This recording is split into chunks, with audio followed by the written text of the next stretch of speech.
Hey everyone, welcome back to my channel, and today I'm going to be talking about Season 4, Episode 8 of The Crown. So we start off with a flashback of the Queen speaking in Cape Town, South Africa in 1947, and we see the triumphant return of Claire Foy, and I'm reminded of how much Olivia Colman acts like her.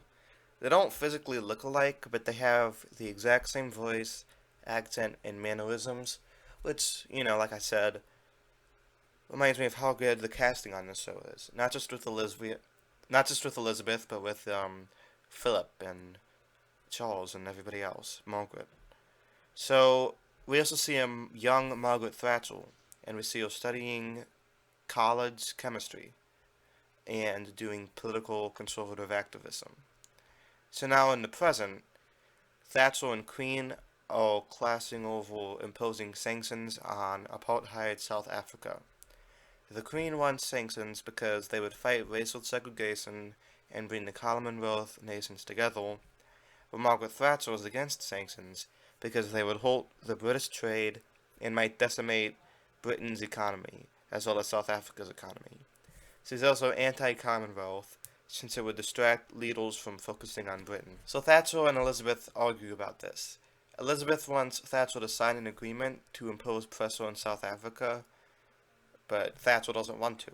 So they have this montage of Elizabeth sending documents and Thatcher rejecting them. It's kind of funny. Thatcher finally agrees to these documents, but only after changing the word sanctions to signals. So they're getting very petty in this episode. Elizabeth thinks she won this round, but Thatcher later gives a press conference and undermines the whole agreement. And yeah, there's a lot of tension, and the press runs stories about how the Queen is having problems with Thatcher. So later, Elizabeth meets with Thatcher, and Thatcher asks if the articles are true, and the Queen denies this. And the Queen tells the press secretary to remain silent about the feud, because someone's been leaking this. Throughout this episode, we see how Michael C.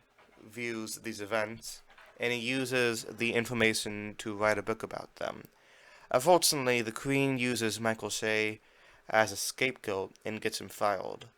Now, fun fact, guys, I recognize the actor who played Michael Shea because he was in Bodyguard, and he played that, war veteran turned terrorist, if anybody remembers that show. So, here's some observations I had about this episode.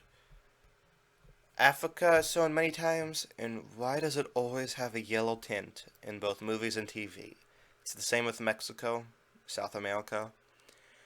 Every show on TV, they make Africa yellow, and they make Russia blue. Does it really look like that? If anybody in my viewers is from Africa, could you tell me? Is everything yellow? Anyway, I like how we see how normal South Africans are like. Similar to how we saw normal Australians earlier in the season. It reminds me of how the show doesn't only revolve around the politicians, and it affects pretty much the entire planet. Meanwhile, we see Prince Andrew's wedding, and he's being as insufferable as ever. And Prince Charles is like, oh, nobody cares about your wedding because you're not going to be king. Haha. So that's a little plot line that happened. I don't know, it didn't really affect the main story much. So, yeah, I thought this was a really good episode. Gillian Anderson's killing at a statue. Olivia Colman's great as Elizabeth. Great episode. I wish this season would have more focus on Philip, though. I felt like he's kind of lacking. But yeah, I'm going to give this episode a B+. Let me know what you think about it down in the comments, and I'll see you for the final 2 episodes next week. Hope everybody out there has a nice day, and stay safe, and peace.